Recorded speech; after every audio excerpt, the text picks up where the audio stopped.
I never thought I'd be the kind of father who would cut off his own daughter. But sometimes, life forces you into corners you never imagined you'd find yourself in. My name is David, and this is the story of how my relationship with my daughter, Sarah, went from unconditional love to complete financial independence, and why I had to make the hardest decision of my life.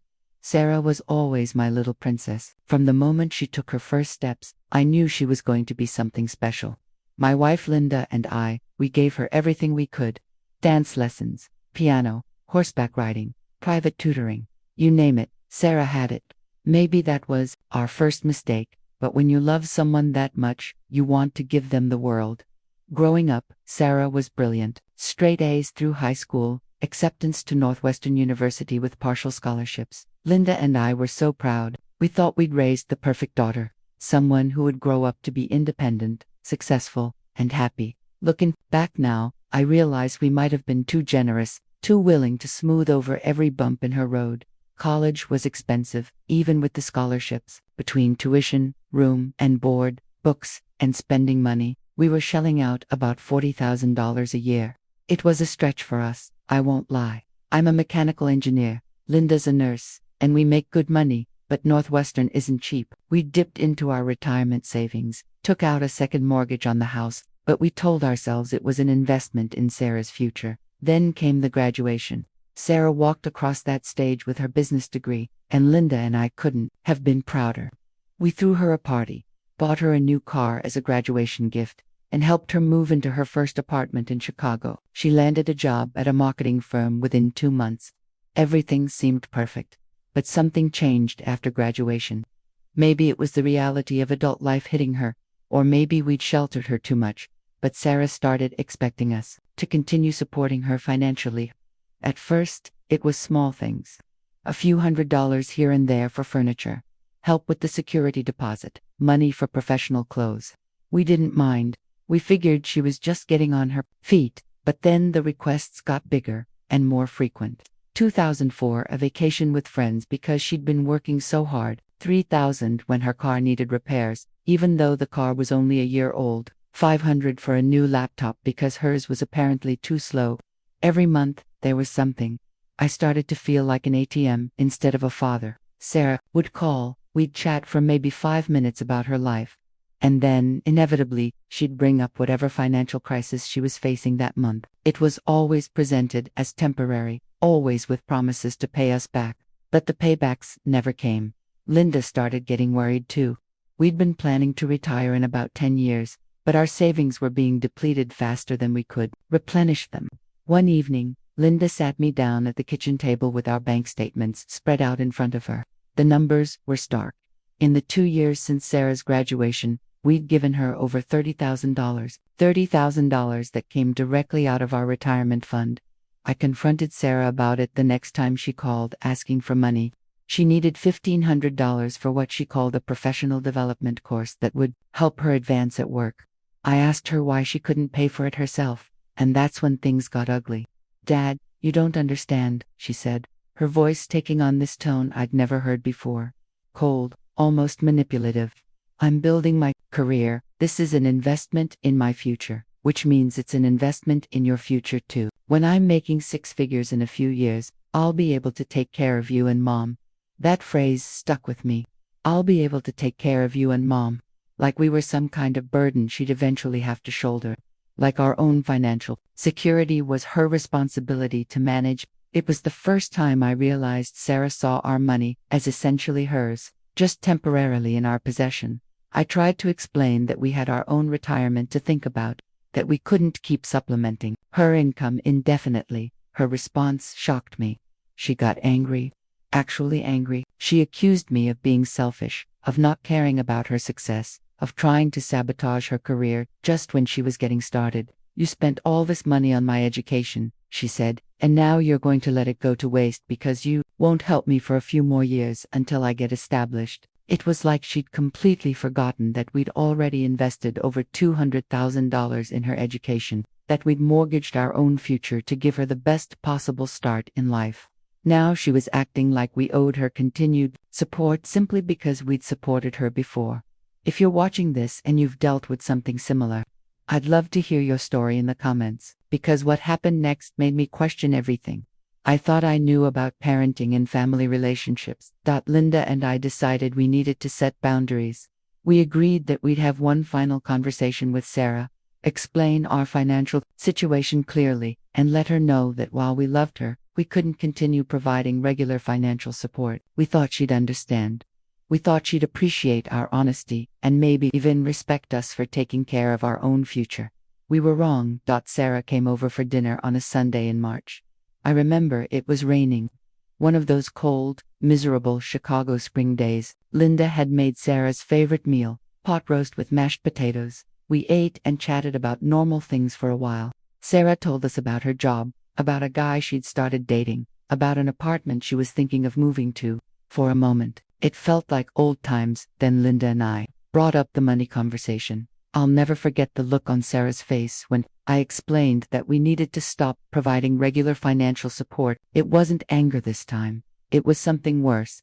It was calculation, like she was running numbers in her head, figuring out how much this conversation was going to cost her. So what you're saying, Sarah said slowly, is that you're cutting me off. We're not cutting you off, Linda said. We're just saying that except for true emergencies, you need to manage your own finances. You're 24 years old, you have a good job, and you're smart enough to figure it out. Sarah leaned back in her chair and crossed her arms. And what if I can't figure it out? What if I lose my apartment? What if I can't afford my car payments? You're just going to let me fail. We're not going to let you fail, I said. But we're also not going to prevent you from learning how to succeed on your own. That's when Sarah played her ace card. She started crying. Not the kind of crying that comes from hurt or disappointment, but strategic crying. Tears that were designed to make us feel guilty, to make us question our decision. She talked about how hard it was to be a young professional in an expensive city, how her salary barely covered her basic expenses, how she'd been counting on our support to get through the next few years. Linda started to waver. I could see it in her eyes. She was ready to backtrack, to apologize, to promise we'd continue helping, but something in Sarah's performance felt wrong to me. It felt manipulative, like she was using our love for her as a weapon against our own financial security. I held firm. Sarah, we love you more than anything, but we can't continue depleting our retirement savings to supplement your lifestyle. If you're struggling financially, maybe you need to look at your expenses, consider getting a roommate, or find additional income sources. Sarah's tears stopped almost immediately. My lifestyle, she said. Dad, I'm not living some extravagant lifestyle.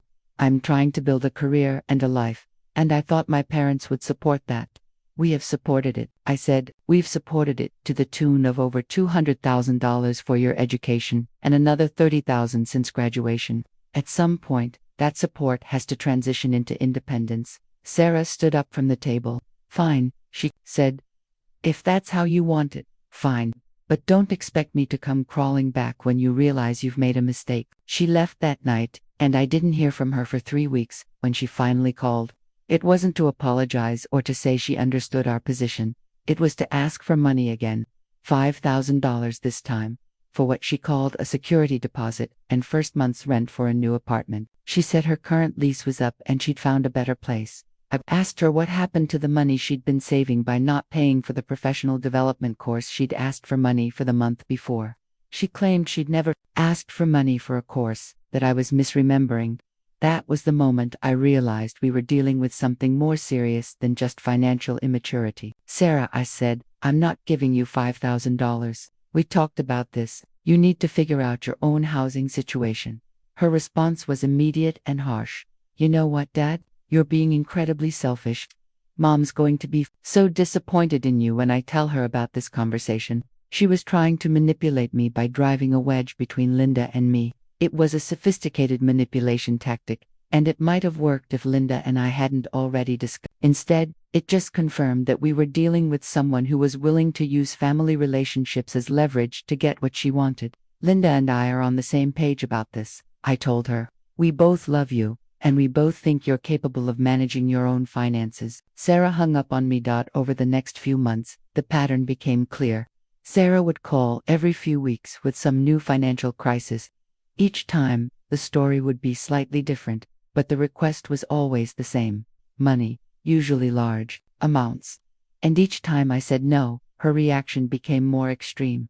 She started calling Linda separately, trying to get her to override my decisions. She'd call Linda at work, crying about how I was being unreasonable, and how she was going to end up homeless or have her car repossessed. Linda would come home upset, wondering if we were being too harsh. If you've been in a situation where someone you love is manipulating you financially, you know how exhausting it becomes.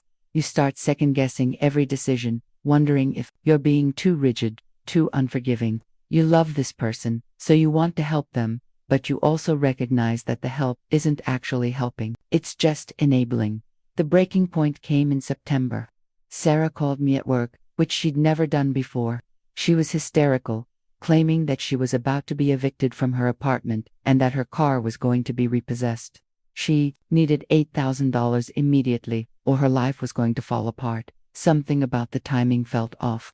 It was mid-September, and she'd just asked for money for rent in August. I asked her to send me copies of the eviction notice and the car repossession notice, thinking that maybe if I could see the actual documents, I could help her figure out a payment plan or some other solution that didn't involve me writing a check.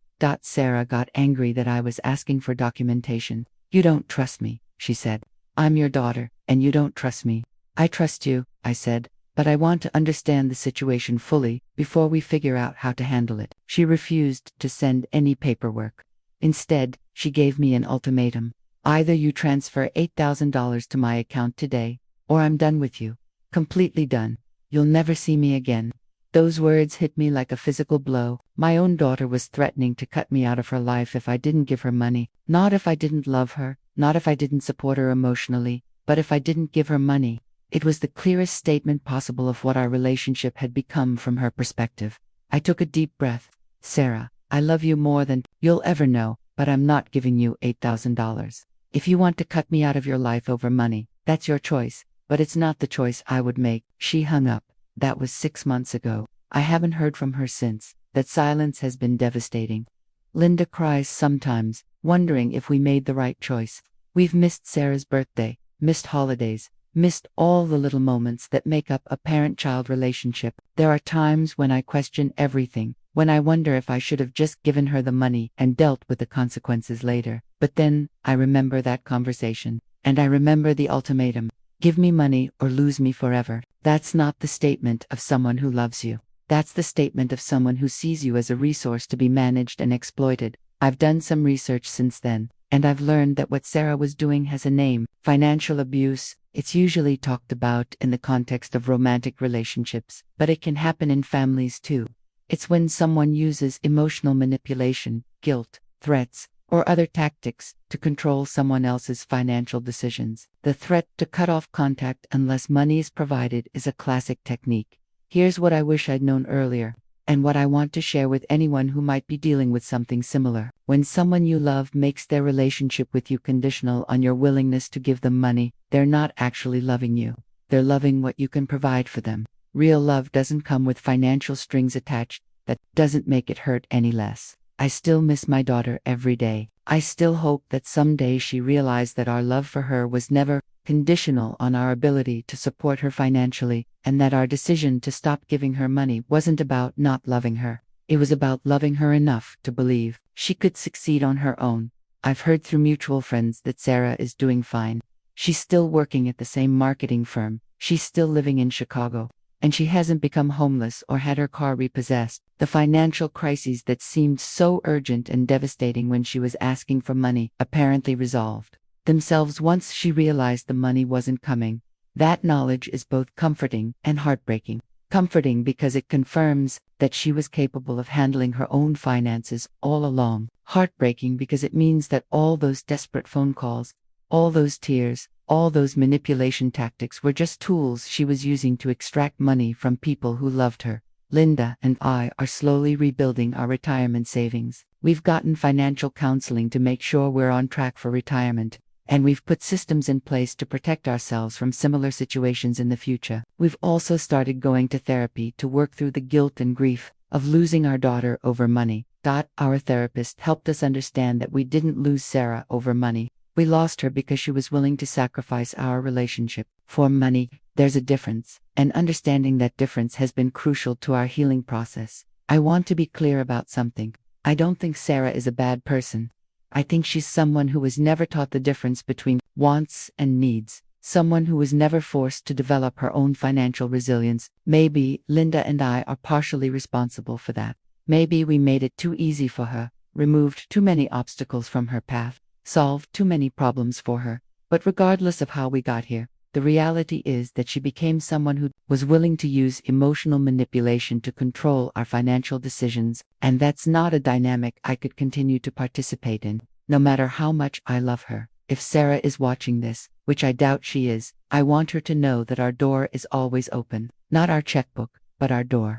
If she wants to rebuild our relationship based on love and mutual respect rather than financial transactions, I'm ready for that conversation. Linda is too. But if she's waiting for us to apologize for setting financial boundaries, or if she's waiting for us to prove our love by resuming financial support, she's going to be waiting forever. We proved our love by investing over $2,000 in her education and future. We proved our love by believing she's capable of succeeding on her own. To anyone watching who might be dealing with financial manipulation from someone they love, I want you to know that it's okay to set boundaries. It's okay to say no.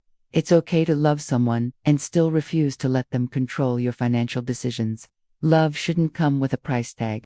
And if someone is trying to put one on your relationship, that says more about them than it does about you. Setting boundaries doesn't mean you love someone less. Sometimes it means you love them enough to stop enabling behaviors that aren't serving them. Sometimes the most loving thing you can do is to force someone to develop their own strength and resilience. I miss my daughter every day. I miss her laugh, her stories about work, her presence at family dinners. I miss the relationship we used to have before money became the central theme of every conversation. But I don't miss the anxiety I used to feel every time my phone rang, wondering what financial crisis I'd be expected to solve this time. I don't miss the fights with Linda about whether we were being too generous or too stingy. I don't miss the sleepless nights wondering if we'd have enough money for our own retirement. I don't miss feeling like an ATM instead of a father. What I hope for Sarah is that she learns to find fulfillment and security in her own accomplishments, rather than in other people's willingness to support her financially. I hope she learns that the most satisfying successes are the ones you achieve through your own effort and perseverance. I hope she learns that independence isn't just about living on your own. It's about being emotionally and financially self-sufficient. And I hope that someday, when she's achieved that independence, she'll understand why Linda and I made the choice we made. I hope she realized that we didn't cut her off to hurt her. We cut her off to help her, even though it hurt us more than I can put into words. The hardest part of this whole experience has been accepting that sometimes love isn't enough. Sometimes you can love someone completely and still not be able to have a healthy relationship with them. Sometimes the most loving thing you can do is to step back and let someone figure out their own life, even if that means losing them in the process. I used to think that being a good parent meant never letting your child struggle, never letting them fail, always being there to catch them when they fall. Now I realize that sometimes being a good parent means teaching your child that they're strong enough to catch themselves. Sarah is strong enough. She's smart, she's capable, she's resilient.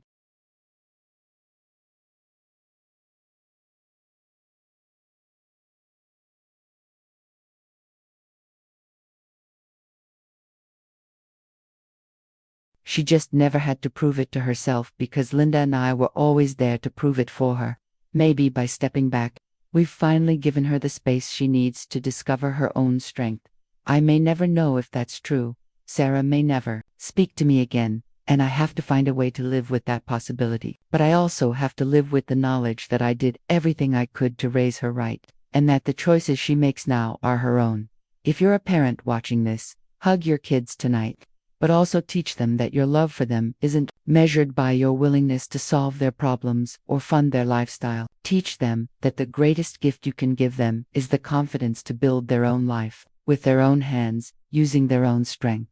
And if you're someone who's been asking family members for financial support, I want you to consider what you're really asking for. Are you asking for help during a genuine emergency, or are you asking someone else to subsidize choices you could make differently? Are you grateful for the support you've received, Or do you feel entitled to it? The people who love you want to see you succeed, but they also want to know that their love matters to you for reasons beyond what they can provide financially. They want to know that if they couldn't give you another dollar, you'd still want them in your life. Money can't buy love, but it can certainly complicate it. The best relationships are built on mutual respect, shared values, and genuine affection. When money becomes the primary currency of a relationship, both people lose something essential. I lost my daughter when I stopped giving her money, but I also found something I'd lost along the way. I found my self-respect. I found my financial security. I found a marriage that wasn't constantly stressed by financial disagreements. I found peace. It's a terrible trade-off, and I wouldn't wish it on anyone. But if I had to make the choice again, knowing everything I know now, I would make the same decision, because the alternative was to spend the rest of my life being manipulated by someone I love. And that's not really love at all. Sarah, if you're out there, I love you. I will always love you. But I will never again let anyone, not even you, use that love as a tool to control my financial decisions. The day you're ready to rebuild our relationship on a foundation of mutual respect rather than financial dependence, I'll be here. Until then, I wish you nothing but success and happiness as you build your own life, with your own hands, using your own strength. That's a lesson I should have taught you years ago. I'm sorry it took me so long to learn it myself.